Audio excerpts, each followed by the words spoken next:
अस्सलाम वालेकुम दोस्तों, अगर आप अनार का पौधा गमले में उगाना चाह रहे हैं तो ये वीडियो आपके लिए है। इसमें आपको अनार के बारे में सभी टिप्स जो है वो मिल जाएगी कि आप किस तरह अनार का पौधा जो है गमले में उगा सकते हैं। सॉइल कैसी हो, खाद कब दें, कैसे दें, अनार क्यों फट जाता है, फ्लावर क्यों ड्रॉप हो जाते हैं, सभी टिप्स जो हैं आपको इस एक वीडियो में मिल जाएगी।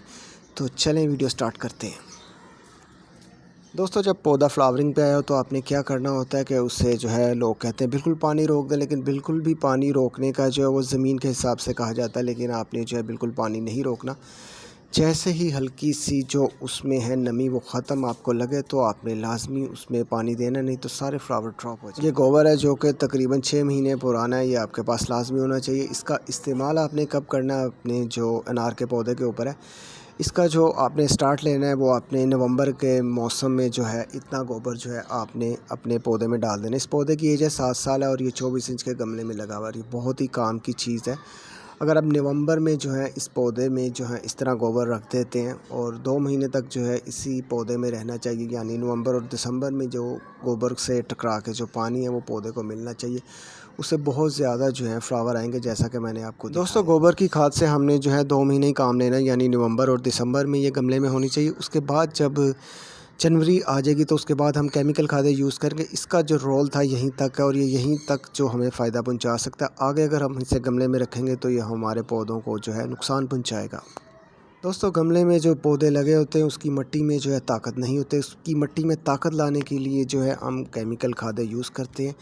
उसी वजह से जो है फिर गमले में बहुत ज़्यादा फल आता है, फ्लावर ड्रॉप नहीं होते। तो ये बहुत ही अहम चीज़ है पौधों के लिए। तो ये डीएपी है, ये 40 ग्राम है, 7 साल का पौधा है। इसको हमने जनवरी में इतनी खाद हमने लाजमी देनी है।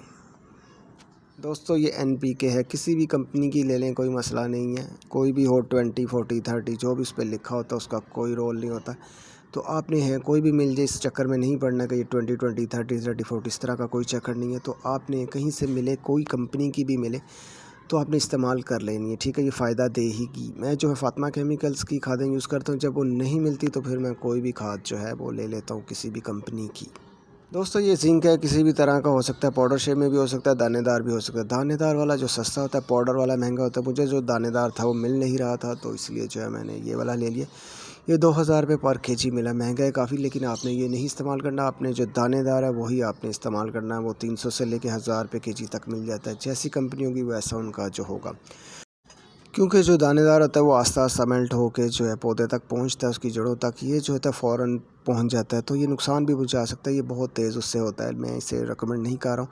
आपने दानेदार ही लेना है, क्योंकि मुझे नहीं मिला था तो मजबूरी थी, मैंने यही ख़रीद लिया। तो जो जिंक है उसका ताल्लुक फल से होता है, फल में मिठास पैदा करता है और फल जो फट जाता है उसे रोकता है। तो ये बहुत ज़रूरी चीज़ है, ये लाजमी दें। दोस्तों, अगर आपके पास ये वाला डब्बा मौजूद है तो आप इसका इस्तेमाल कर सकते हैं, लेकिन करना आपने ये दिसंबर से, या दिसंबर को आपने अपने सारे पौधों पर जो है इसका स्प्रे करना है, तकरीबन हफ्ते में एक बार।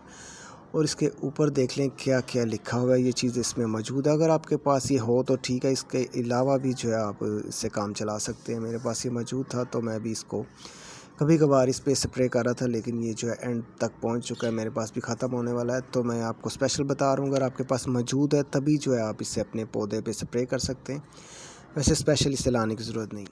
अगर आप ये इस्तेमाल करते हैं तो इसका फ़ायदा तो लाजमी होगा, लेकिन अगर नहीं है तो कोई बात नहीं। उसके अलावा जो है हमने गोबर इस्तेमाल किया हुआ, उसकी वजह ये होगी कि फ्लावर बहुत ज़्यादा आएंगे और ड्रॉप होने के चांस कम होंगे। तो ये जो मेरे पास मौजूद था ये भी देख लें कि तकरीबन एंड हो चुका है। इसको जो है हमने 10 से 20 ग्राम जो है पानी 1.5 लीटर में डालना है और जो है पौधे के तने के ऊपर ही हमने इसे स्प्रे करना है। दोस्तों, इस स्प्रे के अंदर मौजूद क्या है, जिंक है, कॉपर है, आयरन है और कैल्शियम है। ये भी पौधे को जो है बहुत ज़रूरी चाहिए होता है। तो इसे आपने करना किस तरह, आपने जो है इसे तने के ऊपर ही करना है। जब पौधा फ्लावरिंग पे हो या जैसे पौधा फलों पे है तब आपने तने पे करना। अगर ये दोनों चीज़ें मौजूद नहीं है, नवंबर में करेंगे तो आपने फुल पौधे को जो है इस पर करना है हर 1 महीने बाद। दोस्तों, चाहे तो आप स्प्रे कर लें, चाहे आप इसे इस तरह पानी में दे दें। ये मेरे केले का पौधा है तो मैं इसे ही खाद दूंगा, क्योंकि ये जो अनार का पौधा ये तैयार हो चुका है। अब इसे खाद की ज़रूरत नहीं है। 2 से 3 मंथ तक हमने इसको कुछ नहीं करना, बस सिर्फ ट्राई शाखें ही उसकी काटेंगे तो ये केले को मैं दूंगा। गमले में जो पौधे लगे होते हैं उनकी जो रूट्स होती हैं 2 से 3 साल बाद जाके फुल हो जाती है। न्यू रूट्स नहीं निकलती तो पौधा जो है बढ़ता नहीं, फ्लावरिंग पे नहीं आता, फल नहीं देता। तो उसके लिए करना क्या होगा कि आपने इस तरह पौधे की गोडी करते रहना और 4 से 5 इंच तक आपने ऊपर से मिट्टी जो है वो निकाल देनी और वही मिट्टी जो है दोबारा आपने डाल देनी। उससे जो रूट्स कटेंगी तो नई रूट्स निकलेंगी, तो पौधा आपका दोबारा से जो है बढ़ेगा।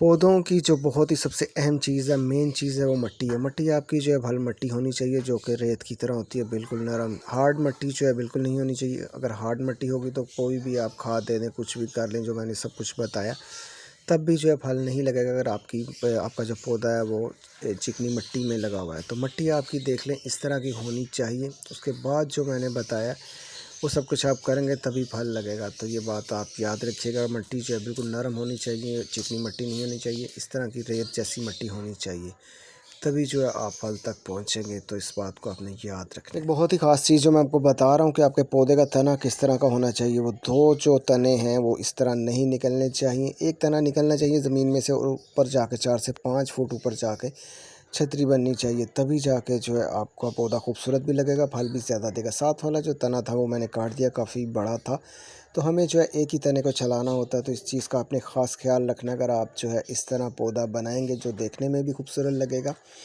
और आपको फल भी ज़्यादा देगा। दो तने जो हैं आपने और इस तरह नहीं निकलने देने, मेन एक ही तना होना चाहिए, ऊपर जाकर छतरी बननी चाहिए। अनार क्यों फट जाता है?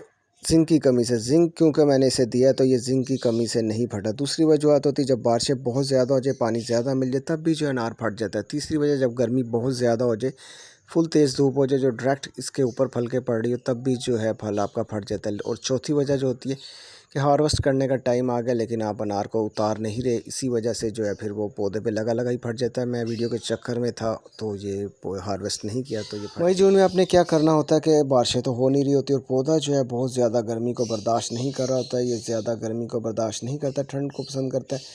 तो आपने करना क्या होता है कि मई जून के महीने में आपने इसे इस तरह नहलाना होता है। शाम के टाइम जब धूप चली जाए, तकरीबन रोज़ आप इसे नहला दें, इससे जो होगा फल का साइज़ भी बढ़ेगा, फल ड्रॉप नहीं करेगा, वो पौधा जो है आपका गर्मी से बचता रहेगा। तो ये लाजमी आप अपने पौधों को इस तरह करें, तो इससे जो है आपको बहुत फ़ायदा पहुंचेगा, आपके पौधे को भी पहुंचेगा और आपका पौधा ग्रोथ भी अच्छी करेगा। और उसके पत्ते जो जल जाते हैं, वो जो रुका होता है बढ़ने से, वो भी जो है मसला इस तरह का नहीं आएगा और फल का साइज़ भी जो है बढ़ेगा। दोस्तों, अगर आप गार्डनिंग का न्यू शौक़ रखते हैं तो आप इस तरह के पौधे घर में उगाने की कोशिश ना करें, क्योंकि ये बहुत ही मुश्किल से ग्रो होते हैं, आम बंदा इसे नहीं उगा सकता। तो आप अगर स्टार्टिंग में तो आप इस तरह करें, थाईलैंड का शहतूत उगाएं, अमरूद उगाएं, लेमन उगाएं, जो कि बड़ी आसानी से उग जाते हैं। अनार का जो है मैं आपको नहीं कहूँगा, लेकिन अनार की एक वैरायटी है ईरानी अनार, जो कि साल में 2 बार फल देता है। उसकी मैंने एक वीडियो बनाई जो कि 12 इंच के गमले में लगा, उस पर मैंने कोई भी किसी किस्म की मेहनत नहीं की, तब भी जो है उस पर फल आया, तो आप वो उगा सकते हैं। दोस्तों, ये मेरे दोस्त हैं मंसूर खान, जो कि न्यूजीलैंड से अभी हाल ही में आए और बहुत सी वीडियोस जो हैं कुकिंग और ट्रैवलिंग पे बनाते हैं और आपको ऐसी यूनिक जगह दिखाएंगे जो कि पाकिस्तान में मौजूद हैं, लेकिन आपको नहीं पता। तो आप जो हैं इनके चैनल को सब्सक्राइब करें, लाइक करें, शेयर करें, ज़रूर विज़िट करें, आपको बहुत अच्छा लगेगा। जो कि काफ़ी चीज़ें ऐसी हैं जो मैंने इनके चैनल के थ्रू देखी हैं, जो कि मैं ख़ुद पाकिस्तान में हूँ और मुझे पता ही नहीं था कि ये जगह यहाँ है।